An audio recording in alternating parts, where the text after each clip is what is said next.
Gosh, this is a big topic. And what I don't want to do is go down the scaremongering route because I think we all know the challenges and the issues around it. But I'd like to approach it much more from a practical perspective. Um, because I just think that's much more empowering rather than, oh my goodness me, we've got this real big issue and how the hell are we going to cope?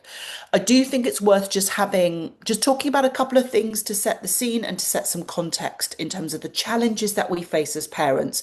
A, when it comes to the decision about when is the right time for my child to have a smartphone. The issue here, in terms of all of the research articles and all of the challenges around mobile phones, is about smartphones and the access to social media. We're not talking about feature phones here being the issue. So I will kind of come on to that, but I want to approach it from the strand of how do I know when is the right time for my child to get a smartphone?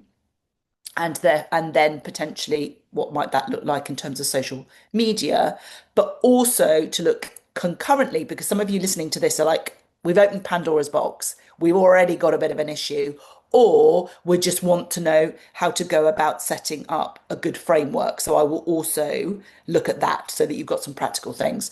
But let's set some context just so that we can understand the backdrop of what we're looking at. Now, as you can imagine, being a psychologist and working with young children who are anxious, and supporting families from a parenting perspective, I'm an observer of life. And what I would say that there are two particular incidences literally in the last few months that have really stuck with me that speak directly to this mobile phone, the challenges that we face as parents. One is I was on the tube in London and I was watching a young boy, I think he was probably about 8, who was, sitting super comfortably in the train. They were obviously on a long, multiple stops. And he actively was scanning the carriage, looking at people. His mother was sat next to him on her mobile phone pretty much the whole time. Before we judge, I'm going to make a comment in a minute. But what was interesting was I remember at the time making a mental note about the number of people that were on devices on that carriage because children learn about who they are and the world and how they interact with the world and also what it means to be an adult by observing others. And in that particular carriage on that particular day in London, there were 75% of the adults were either on their devices or were plugged in terms of earphones. I was the only one staring and smiling at him. And obviously he was like, oh, this lady's looking at me. But I think so that's one thing that I would say. Another incident that I remember very clearly was on a park bench. I was on holiday. It was Turkey. And I was these mum and dad seated either side of a child on a park bench, and the son was in the middle. Both were on mobile phones. One, I think, was on a video call. The mother was on a video call, I guess, to family. The father was on the phone. And it was really clear that this child was literally just looking from the one to the other.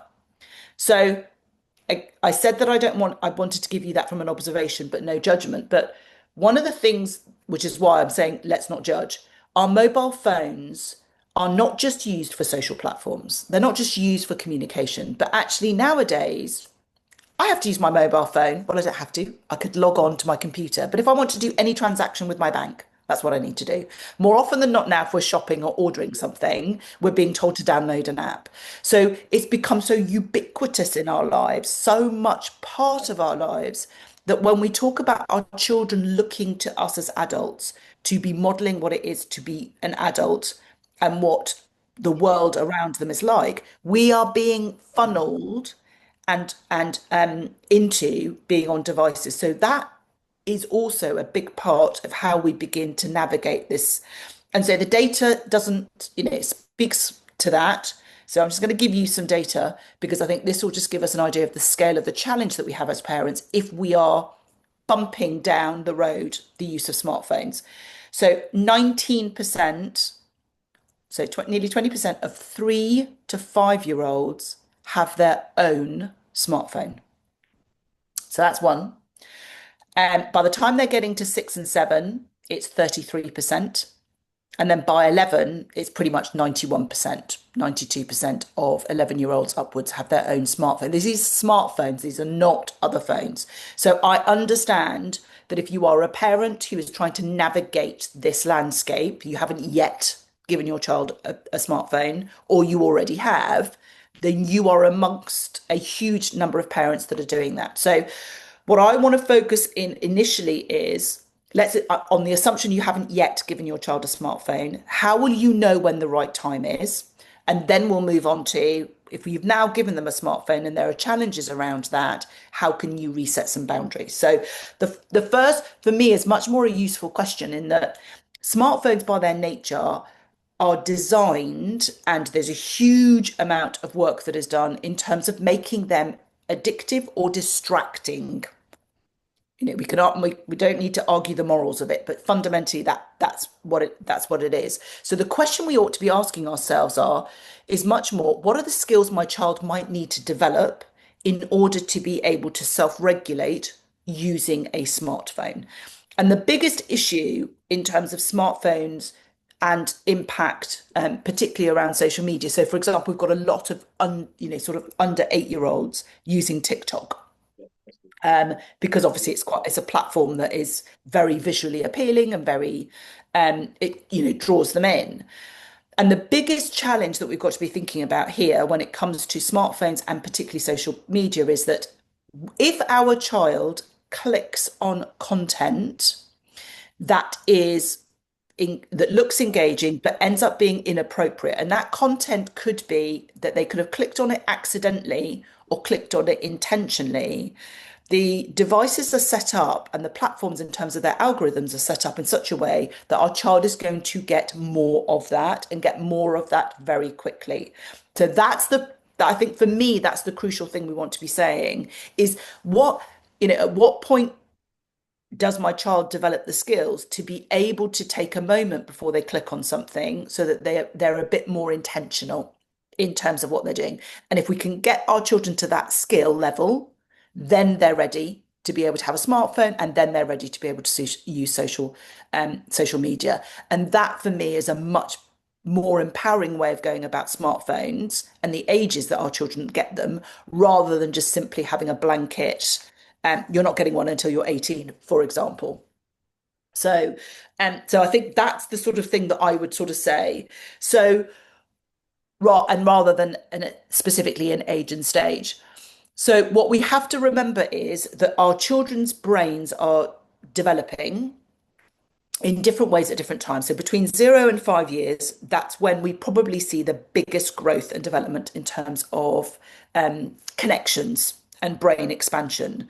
And then around the age of sort of 9, 10, 11, up until 23, this is where the biggest concerns are around smartphone use. Because what's happening in those particular ages, but in that particular period of time, is that the brain is going through a huge amount of restructuring. And this notion of if you don't use it, you lose it. So what we really want when we're thinking about smartphones is, how does a smartphone fit in the wider picture of my child's interactions and engagements and their skill acquisition and their learning? Because what we want to make sure is the areas of the brain that are involved in attention, in focus, in memory, in skills acquisition, in consolidation, in social interactions, in terms of emotional literacy, in terms of being able to understand social situations and cues from others, impulse control, all of those things are going under a huge amount of redevelopment. And when our children are skewed in any aspect, so smartphones is the one that we're talking about, but it could be skewed in a child who does, all of one particular thing, is that's where the challenge is, because we want to make sure, when we talk about this idea that the brain is plastic, we want to ensure that we develop across all of the areas. Because what will happen by the time as our children sort of move into their late teens and then into their early 20s, is any aspects of the brain connections which have not been developed or have not been used since they were younger will become pruned. Imagine a rose bush, it just gets pruned if it's not used. Doesn't mean that they cannot relearn those, doesn't mean that we can't reconnect those. It's just clunkier and takes more time once they've gone past that 23. I'm in my 50s. I could still learn lots of new skills. It will just take, it's more effortful the older that I get. Whereas when our children are younger, it's much more malleable. So it's really taking that when we're thinking about when might be the right age and stage for my child to have a device, it really has to be asking ourselves questions around, is my child able to manage impulses? Are they able to, more often than not, because we all make poor decisions in moments, but are they able to take a moment before they click on something or send a message for something? Are they able to do some of these things? And what are their social interactions like at the moment? Do they engage in lots of different things, or do they tend to be want to just be holed up in their bedroom and not necessarily have that expansion? What's their sleep like? Are they someone who's able to self-regulate, self-soothe, get a reasonable amount of sleep already? Because all of these aspects are the things that will be then significantly impacted by a smartphone if it's left unfettered and we don't have those boundaries in place. So that would be what I would say in terms of how do we make a decision about whether our child is ready. And what I would say is a lot of the it's almost like a rite of passage in that, my child gets to year six, possibly, obviously, judging on the data, it doesn't even need to be year six. Children are getting, a third of children are getting them in sort of year one and year two. But if we look at the typical pathway, my child is going to get a smartphone at 11. They're moving on to secondary school. I want to make sure that they're safe and I want to make sure that I can contact them. I would just question that for a moment, because actually our children are able to communicate and contact us using other devices that are not smartphones, which is why there's been a growing discussion around actually should we be looking at giving our children what we call feature phones, which are phones that are not intelligent smartphones, but instead are phones that allow our children to send messages and also to make phone calls. I think it's just making sure that we're checking in on ourselves rather than being swept with the current. Everyone else in my child's year is getting a smartphone, which, and that's pretty true. 91% of 11-year-olds do have a smartphone. So I do understand that. But there is an opportunity for us to have these conversations with our children around actually being able to contact us using this phone is fine. And we're working on the skills in order for you then to transition onto the smartphone. Because I think sometimes we find ourselves slightly falling into a default. Maybe we've upgraded our phones. Why buy another phone? I've got this old phone. They can have that. Maybe we'll take this and this off it, and so that they'll be sensible with it. But actually, because remember that by their sheer design, they are made to be distracting, and they are very distracting for us as adults too. So that's the sort of that bit, and I'm happy to answer any questions specifically on that. But the other strand that I want to look at is we've now already given our children a smartphone. And either it has become massively unregulated and we're battling with them all of the time, or we can just see the writing on the wall. They've got a smartphone and maybe they want some social media, and we want to make sure that we just manage it and do the right thing. So, a couple of things if it's gone already too far the other way. And I think it is about, before I then go on in terms of just general ways of approaching it. So I would start, if it's got out of hand, I think we have to start with an honest discussion with our children to say, look, things have gotten out of hand when it comes to mobile phones. And I always believe it's helpful to be self-deprecating as a parent. So it's like, I know that I am super guilty of using my phone, and it just feels like it's just got out of hand. And we need to have a conversation now so that we can find ways to set some clear boundaries. Fundamentally, and I know this is hard, but fundamentally, we buy the phone, we pay the bill on that phone. So we have to be firm but fair. We have to be firm and compassionate. Our children are probably, if particularly you've got an older child or a young teen, they are going to feel like their whole world is imploding because it is a way that so many of them communicate with each other. but it is also a way that they feel that they are part of and the same as, and that's really important as our children transition into secondary school. They don't want to be, they're one of their biggest fears is being judged, and having a device allows them to not to be judged in that way because they also have something that everyone else does. But I think that we have to remember that fundamentally we're doing the best thing for our child within our family. And so it is about being compassionate, but it's also acknowledging, I get it. I know that it feels like we're the worst parents in the world. Everybody else has their phone. Everyone else is allowed to have it in their bedroom. Everyone else is allowed to chat to their friends until midnight. And and it's just not fair. But we are your parents, and our responsibility is to keep you safe. And we do not feel we can do that with unfettered access. And for whatever circumstances, things have got out of hand, and now we need to reel things back in. So it's being really honest and then helping and encouraging them to be part of the problem solving piece. How might we be able to move this forward whilst you can still feel connected with your friends, but there are boundaries around in bedrooms around sleep. The challenge is around having, children and young people, by their very nature, want to begin to distance themselves from us. They want a little bit of that isolation, a little bit of that time to themselves. So that is really normal for them wanting to spend huge amounts of time in their bedroom. It's almost like that freedom and that independence piece. But it can be a real challenge when it comes to devices when our children and young people are isolated in bedrooms for really prolonged periods of time on devices. Now, I say this not because I want us as parents to be all over them and checking behind them and what are you looking at? But much more from a space of if they stumble on content, if they have an upsetting conversation with a friend or something online, when they're isolated in their rooms, they're much more likely to internalize it and keep it to themselves.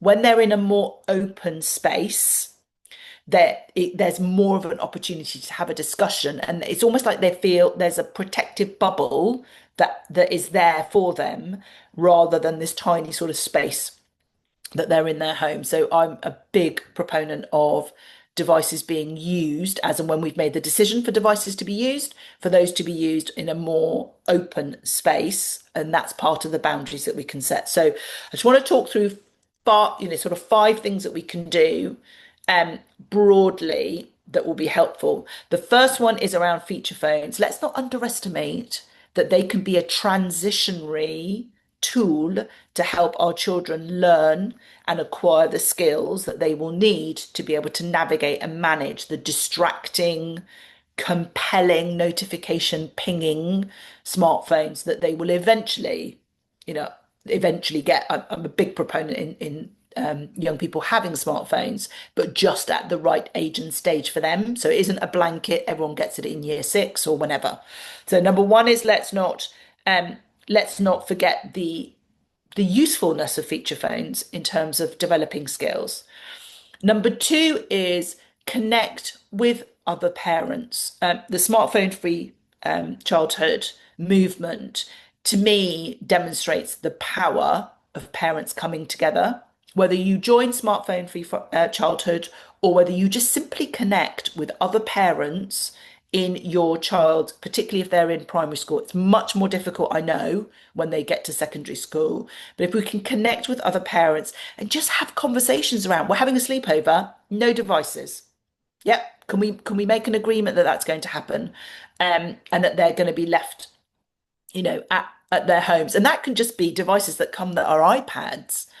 But having those conversations around, can we come together and agree certain things at certain times that are helpful to take that pressure? Because all it takes for one young person is if they know that their good friend also doesn't have one, that makes them feel less isolated, and you're much less likely to have that constant battling. I'm the only one. I'm the only one.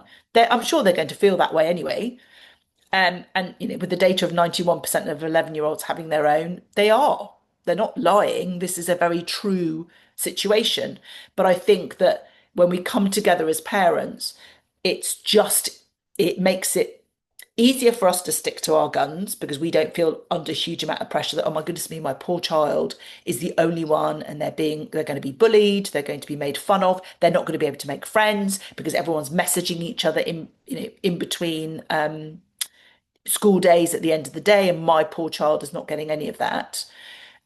But I do think that connection can be really good. And just, I mean, it's obviously not going to hark about the good old days because it's a very different world that our children live in. But when we think about the skills that they're going to need for a world of work, more and more young people are becoming more and more anxious about actually making phone calls, even if it's on their smartphones. They don't, there's a lot of anxiety around the just physically ringing somebody. So, and feature phones could be really great at encouraging them to do that and have that connection, which then doesn't jeopardize the developing brain. So, feature phones we can use, connecting with other parents, remembering that, and then the next one is about when we make that decision, we are the one that is buying the smartphone, and therefore agreeing boundaries at the outset is absolutely crucial. But we can always revisit those boundaries at any point. And it's not about lording power over our children and saying, well, I'm the one who bought it for you, and I'm all powerful and you're not, but simply that reminder of I have a responsibility as your parent. And part of that responsibility is helping you, setting you up so that you can make best choices. So I'll talk about this idea that, and I know that our young people don't see it this way, but a smartphone is a privilege. And with privilege comes responsibility. That's the kind of really great way of framing it. This is a privilege for you to have this smartphone, and we're giving it to you because we believe that you can be responsible with that. And these are the responsibilities that you need to demonstrate. And if you're not able to show those responsibilities, and if you're not respectful of those boundaries, then we need to have a discussion about whether you're ready for this particular privilege. And so the things that I would probably say around the boundaries will be ensuring that there are no-go scenarios. For example, for me, the no-goes really ought to be no mobile phones in bedrooms at all. But you may compromise that and say no mobile phones. That there is a specific period of time that they're allowed their mobile phones and smartphones in their bedrooms, but definitely not when they're going to sleep. The number of young people that say to me, and I'm in schools all of the time, oh, but Maryhan, we need our mobile phone as our alarm. And I'm like, no, you do not. But what I would say with this, in terms of boundaries, is how are we demonstrating and sticking to those boundaries? So I say this with love, but we all have our own relationship with our smartphones, and not I'm not sort of saying this is a bad thing, but with more and more of us working from home, for our children, there's a very blurred line between when are my parents working and therefore checking their phone related to work, and when are they not working? Because we know that working from home means that our day stretches, doesn't it? We wake up earlier before we take the children to school and do a little bit of work. We go and collect them. When we come back, we're still working. Maybe we might check our emails again after we've fed them before bedtime.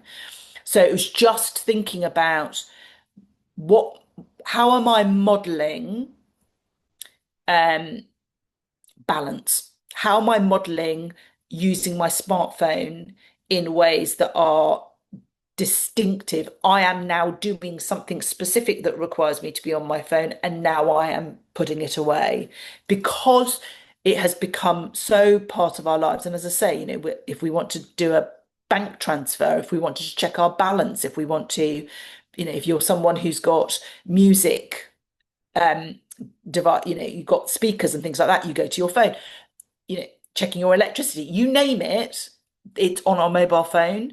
And because they're around, we can find ourselves kind of constantly checking on them and not realizing it. So I think we want to be more intentional so that when we're setting these boundaries and no-go zones and no-go times, that our children see us demonstrating a similar relationship with our phone. And that is really hard. been called out a number of times by my own children when I've sort of said, "You're always on your phone" to them. And then they've always gone, "Mum, you're always checking your work emails." So we have to kind of be responsible for that. And, our children go from being little and idolizing us and thinking we're like amazing. My mummy says, my daddy says, to, you know, basically calling it out and seeing us being hypocritical. You say that we're on our phone all the time and that we shouldn't be doing this and shouldn't do that, but you're doing it all the time. So remembering that. So that's number three in terms of, setting those boundaries and those conversations around privilege and responsibility. And I would say, even as part of that as well, is regular check-ins. And don't just check in when they're being problematic on their phones. Check in when they're doing a really great job. I really love the way that when you came in, you popped your phone in the kitchen and you came over and we had a lovely chat, or you jumped on the trampoline, or you mucked about with your sibling, remembering that the positive will be actually much more impactful than the nagging. So I think that's number three. Number four is what I would call regular audits. And audits, when I first, my children are now in their 20s. So when my children first got their mobile devices, it was a bit, we would call it show and tell. So it was literally like, hand over your phone, let's have a look at what you've been on. I'm not sure I would be quite that dictatorial now, but much more of a, I think it's not that I have an issue with sort of that show and tell piece, but I think I would do it. I think what's important and what probably sits with young people much better is, let me come and sit with you. Show me the stuff that you're interested in. What are you looking at? Who are you following? Let me understand. So it's not a I'm being authoritarian over you, but much more a let me understand what your world is. Why I see you on your phone in the sitting room laughing at certain things. Show me. Let me understand. And when we do that, it's really important that we don't judge, or we don't get into like, oh my goodness me, do you really follow that person? I really not don't think that material is very good for you. But instead ask questions. Because if we try and ask them to open the door to us understanding their world and what they're interested in, and then we immediately make a cold, hard judgment, and that doesn't mean that we have to accept the material that they're looking at, but we should be probing and asking questions rather than a hard no. Because if we then do that, what then happens is they're much less likely to open up to us. And that's when things begin to go slightly underground rather than oh, that's really interesting that you follow that. And I can see why you're finding that interesting, but that really troubles me. Makes me feel uncomfortable because I believe that that person is giving you um, a false belief around what it means to be female, or I don't really like the way that they express their opinions on what young men should be doing. So it's a gentle discussion rather than a my goodness me, that woman is advocating being ridiculously skinny and looking a particular way, and that is absolutely not what I think you should be doing, or I feel uncomfortable with what that man is saying about what it means to be male. And instead, really trying to open up that discussion because our children feel judged, and they do feel that we make that comparison, um, much even when we think we're being subtle. I read an article recently about what teens wish they could tell us but don't. And the comments on there are really, well, I mean, they confirm what the teens tell me when I'm in schools, but they're really telling of how, as parents, we try to be like, nonchalant and okay with stuff, but they're really picking up the subtle threads in there about not being good enough, about comparisons, and about, wanting more from them. So I think that if we're going to do this, we need to make sure that we're doing this in an open, collaborative, I'm genuinely interested and I'm not judging you way. So that would be number four.